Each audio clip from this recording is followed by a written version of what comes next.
Welcome to the deep dive, where we take your sources and really pull out the most important nuggets of knowledge. That's the goal. Today, we're embarking on a pretty fascinating deep dive, actually.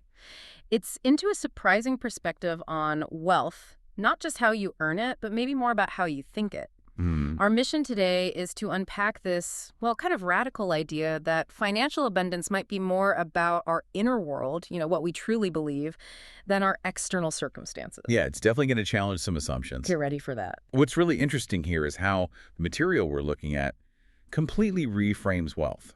It shifts the focus away from that external struggle to grind towards an internal conviction. Right.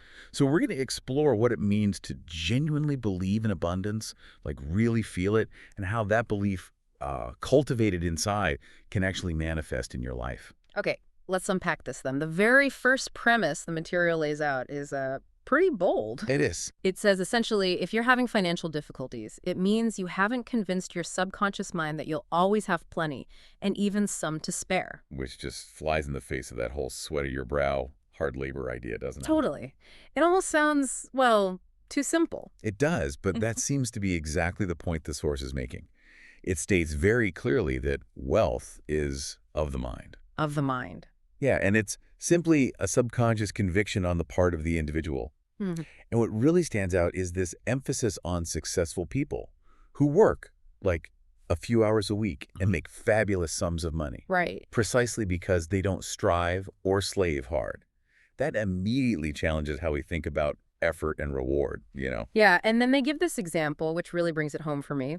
This executive in LA earning $75,000 a year, which was a lot, then who, get this, went on a 9-month cruise. Wow, 9 months. And he chalked it up, his success, to having succeeded in convincing his subconscious mind that he is worth that much money. And the source notes that lots of other guys in his company who knew more, maybe could even manage better, earned way less. Why? Because they had no ambition, no creative ideas, and were not interested in the wonders of their subconscious mind. Makes you wonder, what was his secret then, beyond just, normal business skills? That's a great question. And the Yeah. material actually tackles that.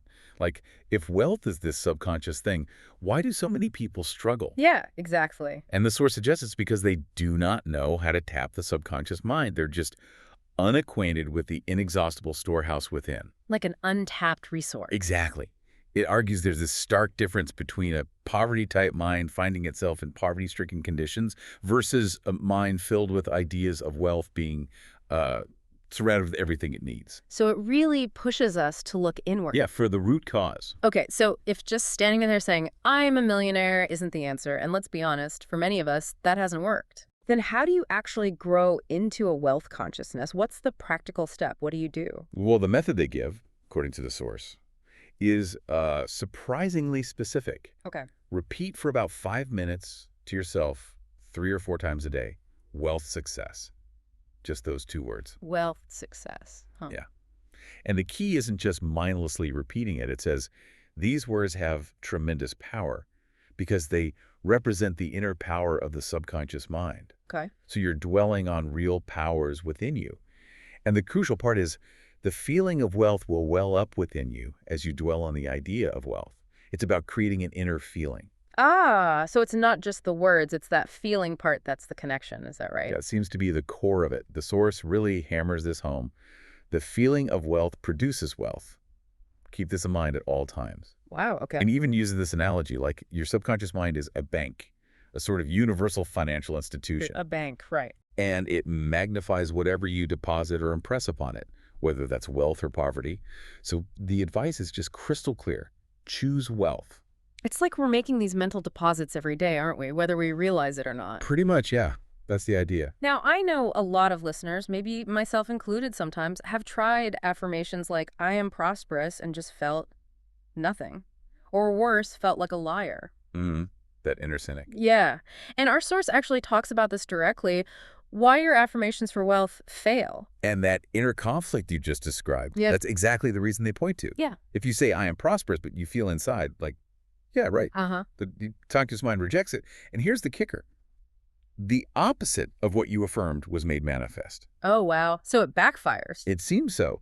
Your subconscious, it argues, accepts what you really feel to be true, not just idle words or statements. Hmm. So the dominant idea or belief, whatever that truly is, gets accepted. It needs to be genuine. Yeah, sincerity is key, not just saying the words. Okay, so given that, how do we get around that? How do we avoid mental conflict so these affirmations can actually, work? Well, the material offers what it calls an ideal way to overcome this conflict. Okay, let's hear it. Frequently repeat, especially just before you go to sleep, this phrase: by day and by night, I am being prospered in all of my interests.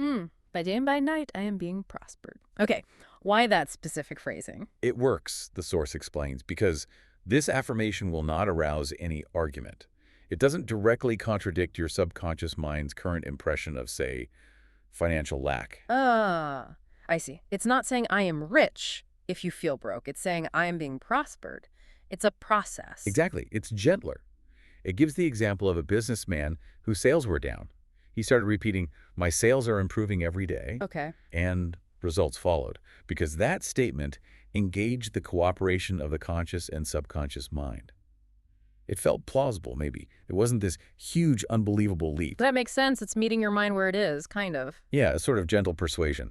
Okay, so beyond the specific affirmations, the source also warns against something called signing blank checks with our thoughts. What does that mean for us day to day? It's about dwelling on fear about the future.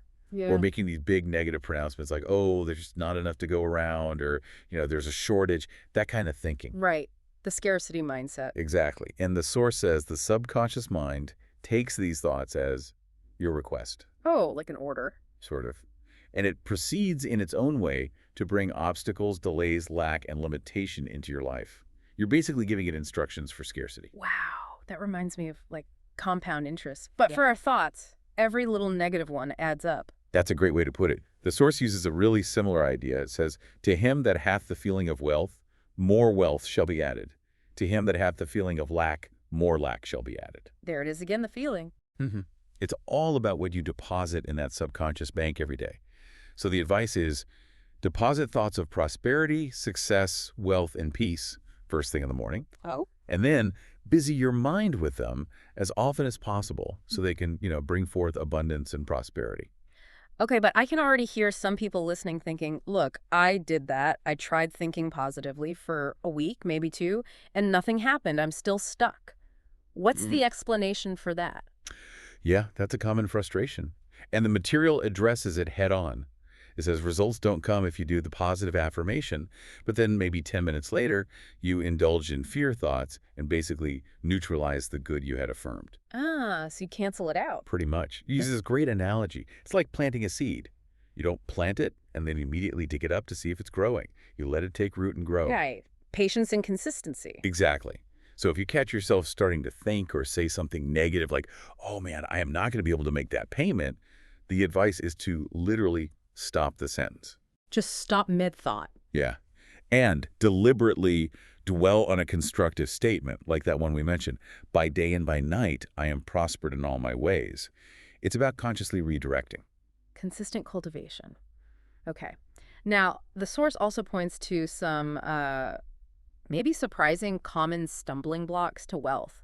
Things that hold people back that aren't maybe what we'd first think of.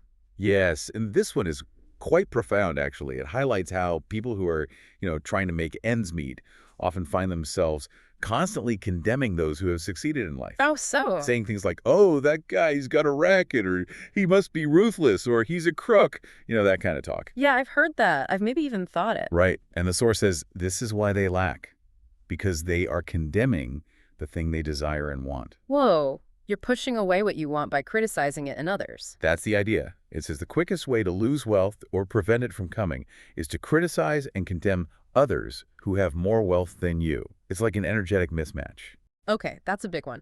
And closely related to that, maybe even, I don't know, more sneaky, is envy. Absolutely. Envy is called out specifically as the cause of the lack of wealth in the lives of many. The cause. That's strong. It is.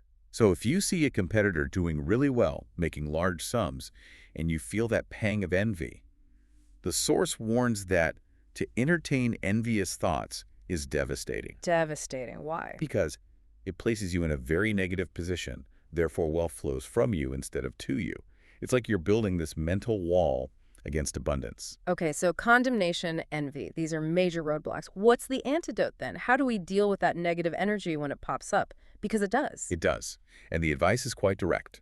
If you find yourself annoyed or irritated by the prosperity or great wealth of another, you should claim immediately that you truly wish for him greater wealth in every possible way. Wow, so you actively wish them more success, even if you're feeling jealous. Yes, it sounds counterintuitive, but the source claims this simple act will neutralize negative thoughts in your mind.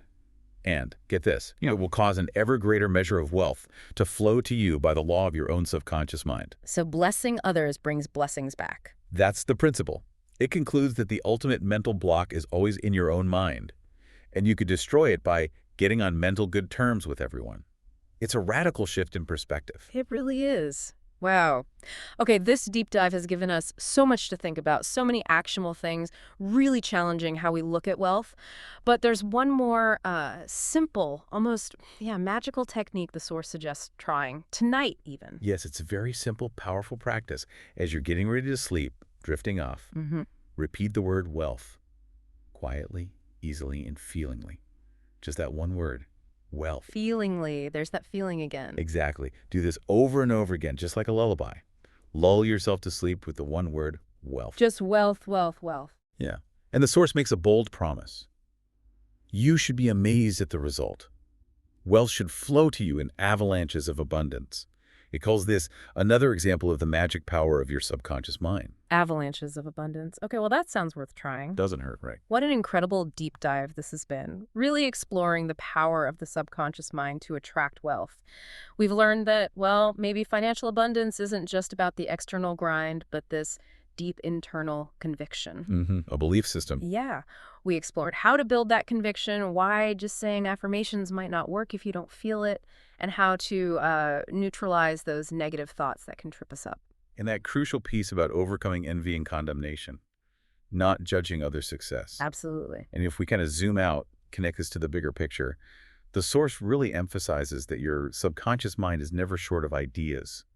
It's an infinite resource. Right. And that your wealth isn't really dependent on, bonds, stocks, money in the bank. Yeah. It says these are really only symbols. Symbols of an inner state. That's the idea. The real point, the absolute core message seems to be convince your subconscious mind that wealth is yours and that it is always circulating in your life. And if you do that, you will always and inevitably have it, regardless of the form it takes. Wow. Which leaves us all with a pretty important question, doesn't it? What dominant ideas are you depositing into your subconscious bank day in and day out? And how might consciously choosing those deposits shape your reality, maybe even starting tonight? A powerful thought to end on. Thank you for joining us on this really enlightening deep dive. We hope these insights give you a fresh perspective, maybe some actionable steps towards cultivating a more, abundant mindset.